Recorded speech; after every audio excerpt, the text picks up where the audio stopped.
Top quality और consistent performance के लिए सिर्फ सिल्वर पंप। टॉप क्वालिटी और कंसिस्टेंट परफॉर्मेंस के लिए सिर्फ सिल्वर पंप, नाम याद रखना।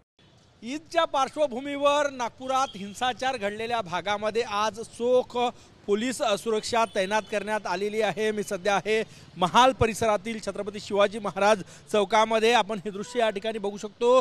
राज्य राखीव पोलीस दलाचे जवान या ठिकाणी तैनात आहेत, नागपूर पोलीस तैनात आहेत, त्यासोबतच दंगा नियंत्रण पथक सुद्धा ठिकठिकाणी तैनात करण्यात आलेलं आहे।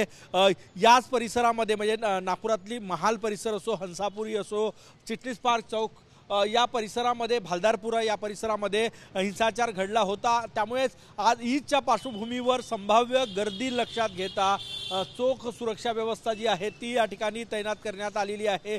चौकामध्ये पोलीस तैनात आहे आणि क्विक रिस्पॉन्स टीम सुद्धा या ठिकाणी पोलिसांच्या तैनात करण्यात आलेले आहे। मोबाईल सर्व्हिलन्स व्हॅन्स आहे, दंगा नियंत्रण पथक सुद्धा तैनात करण्यात आलेलं आहे। नागपुरातील याच परिसरामध्ये आता आपण हा रस्ता बघताय कारण की संचारबंदी हटवलेली आहे, परंतु सुरक्षा व्यवस्था कायम आहे आणि आज जास्त अलर्टवर आहे। सुरक्षा व्यवस्था जी आहे ती वाढवण्यात आलेली आहे। आपण बघतो चिटणीस पार्क चौक हा आहे, मी सध्या आहे तो छत्रपती शिवाजी महाराज चौक, त्याच्या पुढे भालदारपुरा ज्या परिसरात ही नागपुरात हिंसाचार घडला होता।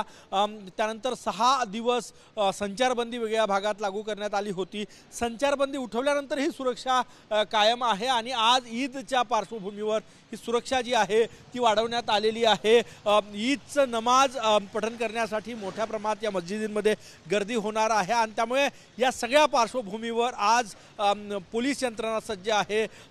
ठिकठिकाणी हिंदू मुस्लिम जो भाईचारा प्रदर्शित करण्यासाठी या ठिकाणी हिंदू बांधवांकडनं ईदच्या शुभेच्छा सुद्धा दिल्या जात आहे। परंतु या सगळ्या स्थितीत नागपुरातील सुरक्षा व्यवस्था जी आहे ती मात्र अलर्टवर आहे। कॅमेरामॅन सचिन सयामसह गजानन उमाटे, TV9 मराठी, नागपूर।